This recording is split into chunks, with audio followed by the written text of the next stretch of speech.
আসসালামু আলাইকুম, কেমন আছেন সবাই? আলহামদুলিল্লাহ আমরা সবাই ভালো আছি।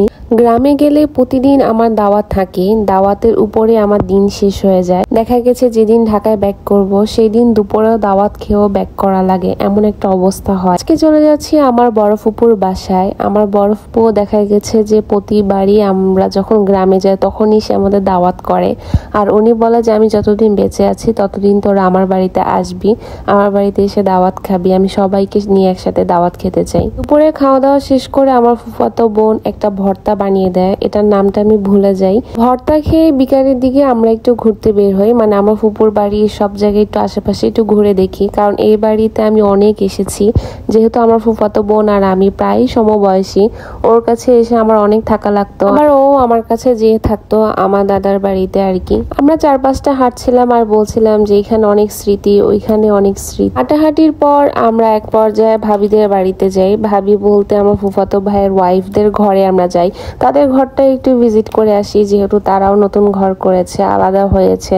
তো সেখানে যেয়ে দেখি যে দুটো বিড়াল, আর বাচ্চারা তো বিড়াল দেখে খুবই পাগল হয়ে যায়। আমার মেয়ে বিশেষ করে খুবই পছন্দ করে বিড়াল, আমার একটু ভয় লাগে বিড়াল, আর বিশেষ করে কালো বিড়াল তো আমার অনেক ভয় লাগে। আমার বোনের মেয়ে আর আমি অনেক ভয় পাচ্ছিলাম বিড়াল, আর কালো বিড়াল তো যার কারণে অনেক ভয় লাগছে। এটা ছিল তার পরের দিনের ভিডিও।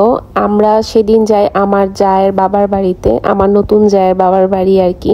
আমি কখনো যাইনি সেখানে, আর সেখানে যে আমরা লাঞ্চ করি, আর লাঞ্চ করি আমরা ঢাকায় আবার রওনা দিব সেই দিনই। আসলে হাতে টাইম খুবই শর্ট, যার কারণে প্রত্যেকের বাড়িতে যাওয়ার চেষ্টা করেছি। বিকালের দিকে ওদের এলাকাটা একটু ঘুরে দেখছিলাম, যেহেতু আর কখনো যাইনি এই জন্য একটু ঘুরে দেখছিলাম। ওদের এখানে একটা গাঙ্গের পাড় ছিল, আর এই বিল্ডিংটা খুবই পুরানো, কিন্তু এত সুন্দর করে সাজিয়েছে এই বিল্ডিং এর মালিক। প্রত্যেকটা জায়গায় গাছ দিয়ে ভরা, খুব সুন্দর লেগেছে আমার এই বিল্ডিংটা। ওদের বাড়ির ওইখানে আসলে একটা গাঙের পাড় ছিল, সেই গাংটা দেখার জন্য মেইনলি আমি যাই, কিন্তু পানি কচুরিপানা দিয়ে ভরা ছিল, কিছুই দেখছিলাম না, আর তেমন একটা ভালো লাগেনি, আর অনেক গরম লাগছিল তখন। আর এখান থেকে বের হওয়ার রাস্তা ছিল একটা, এটা আমার কাছে খুবই ভালো লেগেছে, একটা অ্যাডভেঞ্চার হয়ে গেল আমার কাছে মনে হলো। খুবই চিকন রাস্তা, আমার মনে হচ্ছিল যে হয়তো বা এখানে পানি যায়, গাঙের পানি যায়, এরকম একটা কিছু হবে। যাক, আমার আন্টি মানে আমার খালা শাশুড়ি আর কি রাস্তাটা বের করে, তো এই রাস্তা দিয়ে যাই। রাস্তাটা খুবই সুন্দর, একদম সরু পথ। তো এদিকে আমরা ঘোরাফেরা শেষ করে আমরা আবার বাসার উদ্দেশ্যে চলে যাব, যার কারণে খুব তাড়াহুড়া করছিলাম। বাসায় যে আমার আবার প্যাকিং করতে হবে, এই জন্য বাসায় এসে সব গোছগাছ করে আমি গাড়িতে উঠে পড়ি। আমার শ্বশুর বাড়িতেই সবাই আসে আমাকে রিসিভ করতে, সবার লাস্টে আমিই উঠি আর কি। আর ঢাকা থেকে আসলে সবার ফার্স্টে আমিই নামি।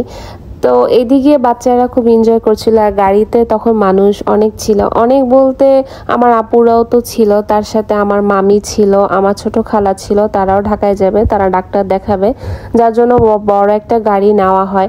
এবার সবাই আমরা একসাথে যাচ্ছিলাম, বাচ্চারা তো খুবই হ্যাপি।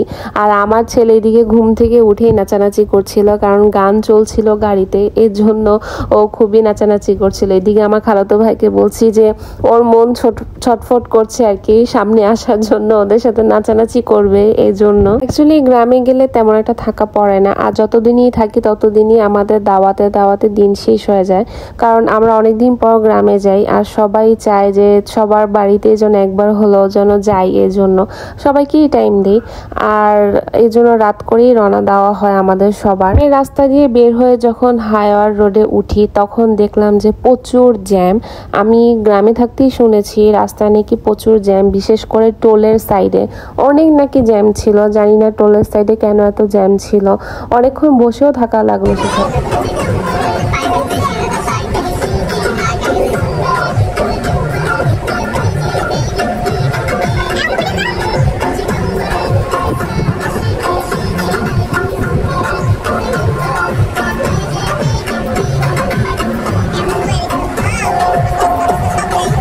দেখুন রাস্তার সব সাইডে শুধু জ্যাম আর জ্যাম, বাইকে যারা আছে তারাও পর্যন্ত বিরক্ত হয়ে বসে আছে, প্রচন্ড জ্যাম ছিল। সব জ্যাম পাড়ি দিয়ে আমরা একটা হোটেলে উঠি, আমরা রাতে ডিনার করব সেই জন্য আর কি।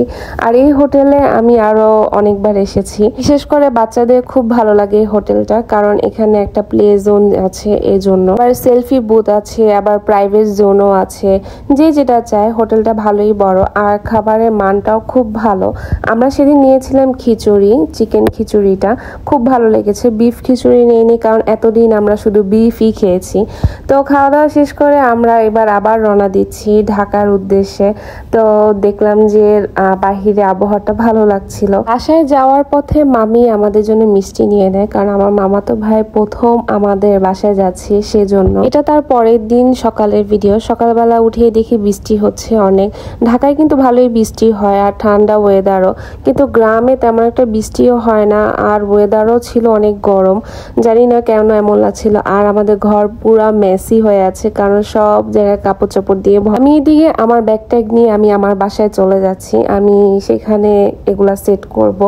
আর বললামই তো অনেক বৃষ্টি হয়েছিল, বৃষ্টি থেমে গেছে আরই আমি বের হয়েছি।